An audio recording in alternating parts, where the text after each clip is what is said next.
What's up, ladies and gentlemen? This is Victor Walsh here on Forces of Facts. For those that observe, for those that are watching, and those that are ever going to see this, if you are seeking an understanding of what you may or may not have to do, at least in this area of Connecticut, and this time frame, this is what I'm doing, and this is what is being done, and what I'm aware of, with a full 100% honesty, by the grace of God, explaining to you guys what has happened, what is happening, and where I'm going from here, so that if you wanted to seek a way out, you could look on YouTube and find a way out of your circumstance and situation. Because sometimes nobody will tell you, or they have no desire to, so they really wouldn't even hold the information. Okay, I understand what you're going through, I do, and particularly that's something you need to be able to feel comfortable with talking about when you're ready. I get it, like even like a hurt child or a hurt innocence of your life, you might mumble or say a few words towards it and then eventually stop. You don't want to relive it, and you don't definitely want to talk about it. And even with 100% somebody listening there and believing in everything you're saying, believing in it, backing you on it, and prepared to go to war with you on that truth for the sake of helping you financially, helping them businessly or otherwise. If you are on something, do not, and I mean this, do not misuse it. Most of the time, you will be getting away with quote-unquote murder in that regard, because there are people that are very, very smart, educated, and care, and are humans as well. They may not have ever had to do it, so yes, they can't really fully verbalize or express what its need or usage is, or even that the risk is worth its sake. But for those ever been on the street that's gotten the look, that are trying to help up, whether they come from the same area or they never had been there, but they are representing their company or the corporation, and they say they don't want you around.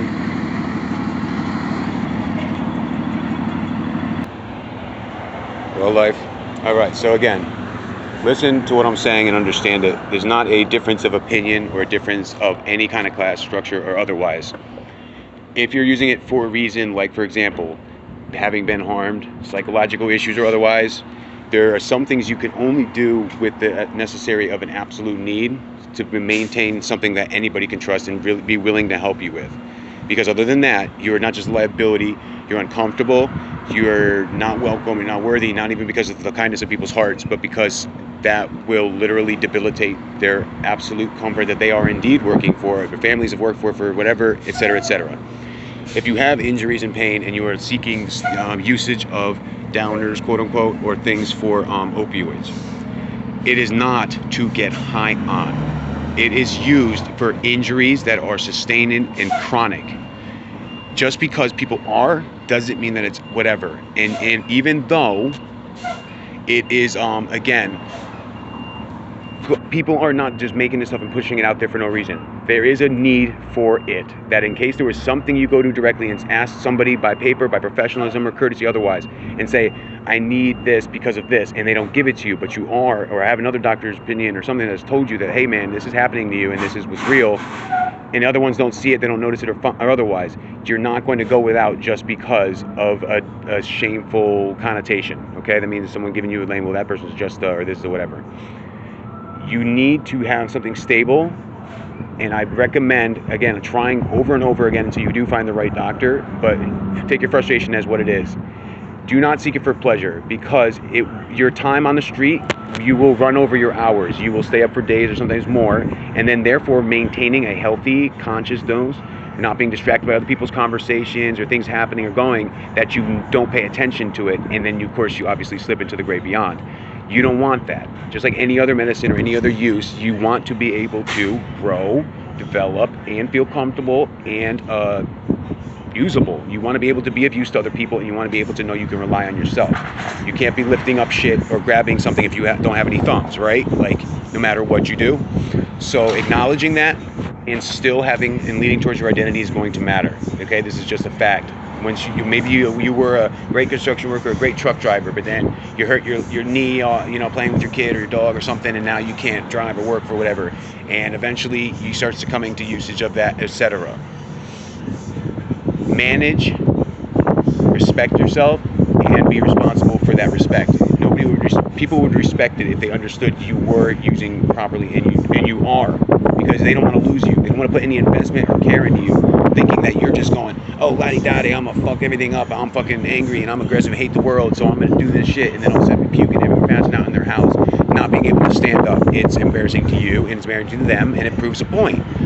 surely, if everybody was given this culture, talked to this way, in a you know, touched on it, there would be a higher level of respect in going to the people of Congress or the people and saying reasons why some of these things are going to, and literal by the people doing it.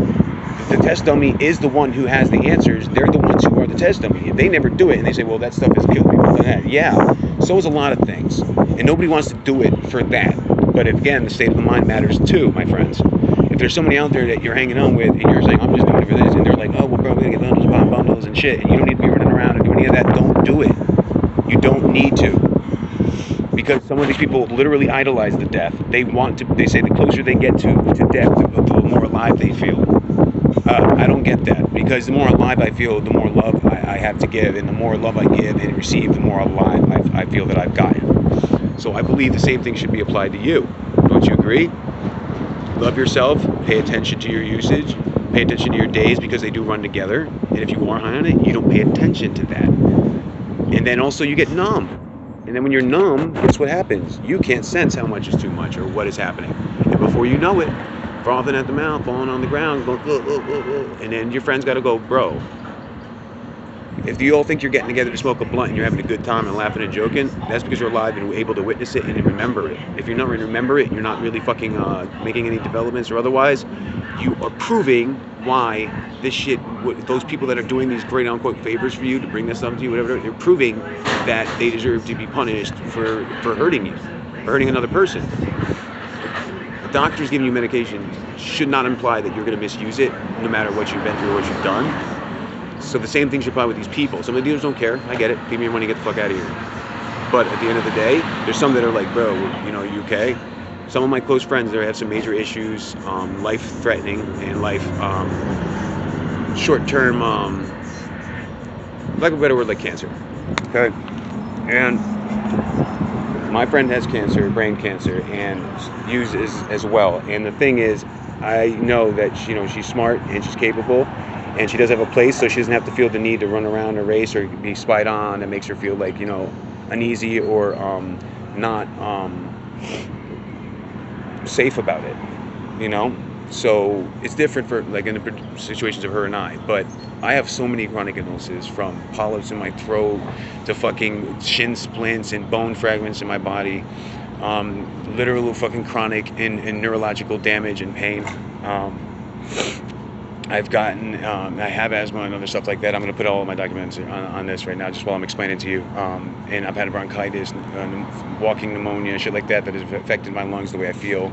And again, I'm going to be quitting smoking too, but little bits at a time, substituting, remembering, acknowledging, and reaffirming. So I'm doing all those steps as well.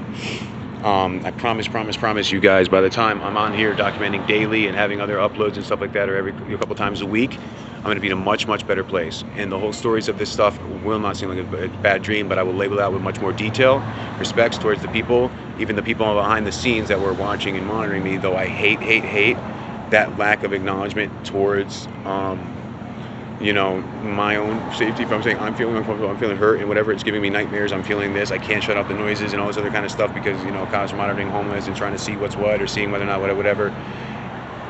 It's like, bro, realistically, it's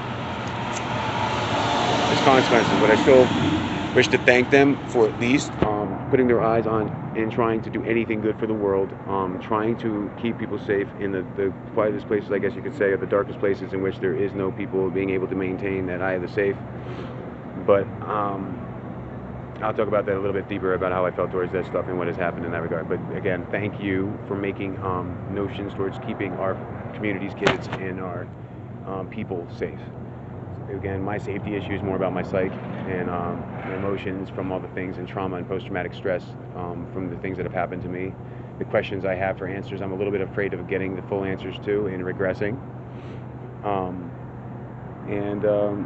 Again, as I'm saying for you guys, 211 obviously is a big help to a degree. They'll get you in pretty quick when it was like, especially in colder weather.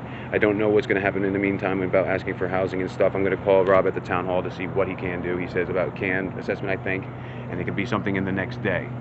But Even if that's the case, and it's the next day, and I get to go to somewhere else in Middletown, I don't know the area. I'd have to start over. I'm willing to work that out because I need clean clothes. I need a place, and I don't need any forced anything because it's so hard after a while of being hurt and abused and mistreated, and also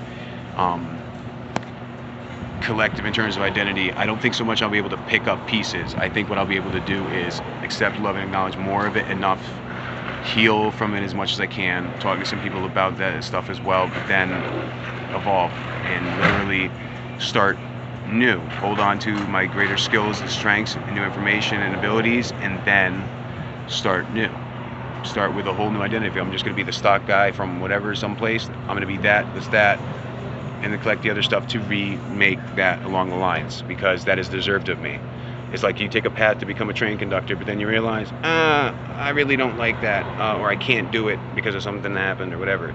Well, you are not useless and you're not able to adapt and overcome. I'm a soldier who always was, always will be. I'm going to do the best I can. I may not have done as great as some of my other brothers in that regard, but I gave as much as I can in my terms of my strength and skills, exercising for the ability to maintain that high, I want to say point system, and get high scores I can on all my tests and all my expertise and professional obligations. So I'm going to take that stuff moving forward, and I'm genuinely going to be rooting for all of you to do this. Don't forget, you have the responsibility of writing your own life. Witnessing it, labeling it with your own thoughts, sure, but that could do you a disservice if you don't think well about it. Acknowledging that which is actually happening as to what you think is happening, and then making a goal, something just simple and sweet. You can't go and moving in the house unless you got a job, and if you try to do it, people will misuse that shit, bro. You all of a sudden you will become the house N-word. You'll be cleaning up their shit, doing the dishes, sweeping around the house, doing all the chores, and you're like, dude, shoot, I'll do that for a place to live. All right. As soon as you start getting the money, you're paying for that, and you're still probably wind up doing all the chores, and then you have to figure out how to do all that other shit. It's up to you, bro. But ultimately, seek that job, save your money, try to maintain a really healthy relationship with your doctor, and try to, again, don't hold anything back about those things, and require, in a way, for them to do their job. Be respectfully working with me on my decision. You can't just say, offer me Lyrica, and then I say, well, no, and no alternatives. Right? I need something for pain. Your fear does not constitute a real mutuality. Patient hurts. So you go, well, because of fear of this happening to people, we don't give you anything, so you suffer and you do that, and then I can't be reliable or responsible for the other things. So checking yourself and knowing what you need to be wearing of will save your life and your brain functions for a long time in the future, because you don't want anything that can compromise your development. You went through a bunch of shit, bro. Like, remember it, learn from it, and then apply that towards your future. Don't just keep wandering around chasing after it forever. Get someone you can trust and is good on it and everything else, and then focus on your job.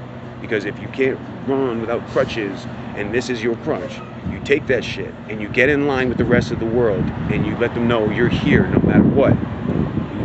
I would advise telling them what you may or may not be using, but do not let it jeopardize your appearance, your presentation, and respectfully, your obligation. Okay? I believe in you guys, I trust in you, and I hope you realize that a lot of people do too. And sometimes for the better, they will ask that you don't tell, or disclose yourself, or quote unquote put your own foot in your mouth. So don't do that. Get yourself together, stay warm, bring light clothes, warm stuff, changeable stuff in and out, underwear, socks, baby wipes, medical supplies a little bit if you need them, water for hydration. You definitely need a phone. Do not sell it for churros. Do not freaking leave it around so willy-nilly. When you go to sleep, you tuck that shit, even if you have to, in your waistband, and wrap it up and whatever, and you save that, because that is your lifeline in case of real emergencies. It's your lifeline so that you can contact employers, your doctors, your family, your friends, letting them know that you care about you, unless you want to be, again, found in a corner of some place, maybe 10 years down the road. They just find a pile of skeletons and the rats all ate you because nobody had contact with you because you had no phone. You had no ability to, call for medical help or something if you broke a leg or tripped on something and hurt yourself. You see what I'm saying? And all these people are doing that, and they just want to, I guess, not remember or realize that they are part of society. You don't have to be all keeping up with the Joneses as well as that, but you definitely need to be showing up for attendance. You can't blame people for not being of assistance or knowing what you're going through if you don't talk to them and you don't show up for class. So, excuse me, 15 minutes. All right, guys, again, in Forces Effects here, we'd like to talk about these topics, or any of these topics, but this specific part of this journey is about moving forward through a situation in homelessness, because it really isn't that many stuff about it. And even the people that were all the higher ups on it and what have you, they are appalled by sometimes the lack of actual assistance and help for it, and the obligations and requirements that somehow put on people for that help. Because they need to give you a place to live, but then they want to make you take classes or do this kind of stuff. No. They need help with housing. They do not need forced classes on things that, again, presumably they graduated high school, they probably took some kind of whatever, a little bit, maybe not. Maybe most of them don't go to college, that's fine. But they're not entirely retarded, okay? Most of the people will grow up in a house and are raised in a house, and their parents are loving as they are, will usually acknowledge and teach you all the things you're going to basically need to either maintain your house, clean your house, and keep your life in order and organized. So when given a house and everything else, it takes off the pressure of safety and everything else, so you don't keep going, taking steps back, or not being able to take any steps at all. So when you do that, and you get in there, you take care of that, you leave your stuff there, light stuff only, you go around, computer, that's why phones help too, but computer, check your websites for work, things that you can handle under the circumstances, and acknowledge whether or not, for the sake of not burning your bridges, that if you're required to come in every morning at a certain time, and you, not saying you have a problem with whatever, and you don't acclimate to a new time frame for when you wake up or proper sleep schedule, you definitely need to you definitely need to obviously make that change and adjustment, but you definitely need to damn it, I'm having a brain fart here.